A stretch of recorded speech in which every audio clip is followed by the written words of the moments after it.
प्रशंसा की है।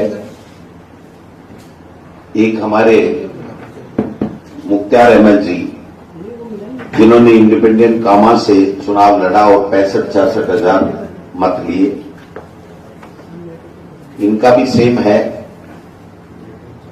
पार्टी की टिकट नहीं मिली, कार्यकर्ताओं के कहने से इन्होंने चुनाव लड़ा, लेकिन ये हमेशा कांग्रेस पार्टी की रीति नीति में विश्वास करते हैं और हजारों समर्थकों के साथ आज पुनः अनुशासन समिति की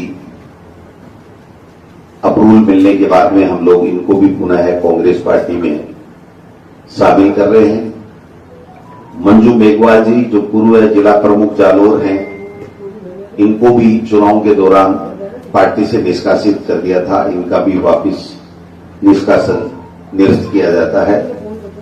चौधरी खुर्शीद अहमद खां पार्षद साहब और श्री जाकिर सरपंच जी, गनी सरपंच जी, चौधरी अकबर जी, मुसरी मलिक जी और तमाम जो इनके साथ में जनप्रतिनिधि हैं, पार्षद हैं, इन सब के साथ में उन्होंने सबने वापस कांग्रेस की सदस्यता आज इनकी पुनः बहाल कर दी गई है।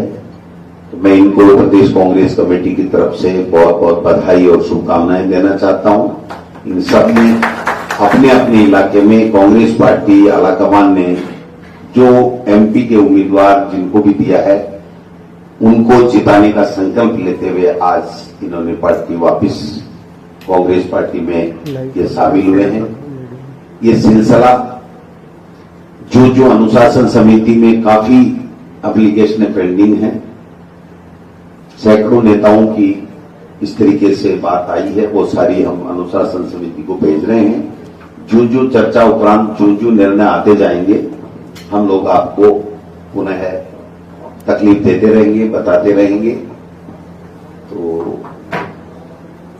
यही बात कहते हुए मैं चाहूंगा कि हमारे प्रभारी जी आए हुए हैं, तो ये माला और पट्टा उड़ा करके इनका स्वागत करेंगे और उनको पुनः काम करने के लिए मौका देंगे। Thank you.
काफी संख्या में आवेदन आए हुए हैं, तो धीरे धीरे जैसे जैसे क्लियरेंस मिल रही है, वैसे वैसे हम लोग इनको पुनः, और कुछ लोग दूसरे दलों से भी संपर्क कर रहे हैं।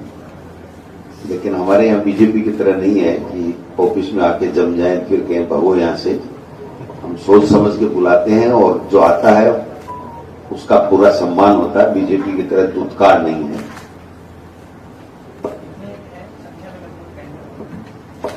काफी लोग अनुशासन समिति में हमने तकरीबन 50 लोगों का भेजा हुआ है। वो धीरे धीरे जैसे जैसे क्लियरेंस होगा वो हम बताते जाएंगे।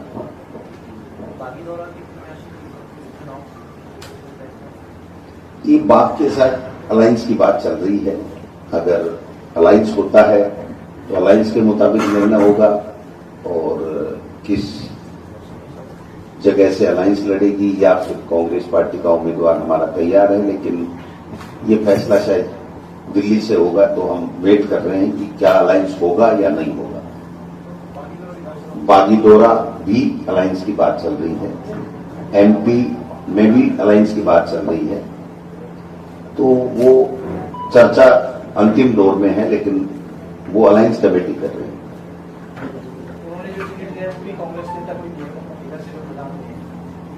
जी, बीजेपी के पास उम्मीदवार कहाँ है? तो बीजेपी तो हमारे ले जा रही है, पंजाब में देख लो, आपसे ले जा रही है, कांग्रेस से ले जा रही है, हरियाणा में ले जा रही है, और आज तो मोहन भागवत जी ने बहुत बड़ी बात कह दी। शायद एक नवभारत टाइम्स का वो अखबार था, पता नहीं वो कितना सही है कितना गलत है मैं नहीं कह सकता, लेकिन मेरे इस पे आया था कि वो तो कह रहे हैं कि ये बहुत गलत बात है। उन्होंने अपने बड़े सम्मेलन में ये बात बीजेपी के लिए कही है कि ये क्या हो रहा है। तो सब जगह जिस तरीके से वो कर रहे हैं, क्रिटिसाइज हो रहा है उनका।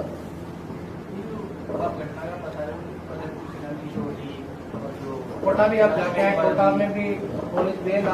All is well. फतेहपुर में क्या हो गया? बीजेपी में आपस में बीजेपी में तो भाई साहब दिल्ली में भी होगा, आप देखना। आप वो तो आपका गड़ा भरने के बाद में फूटता तो कभी अति होगी।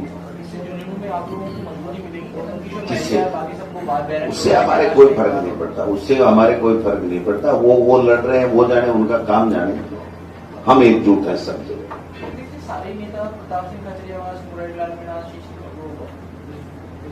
सब लोग ये कह रहे हैं कि मैं तो लड़ना ही नहीं चाहता था, पार्टी की स्थिति कमजोर थी। देखिए, आप समझिए, दोनों एमएलए थे, ब्रजकिशोर जी, ब्रजेंद्र ओला जी और वो।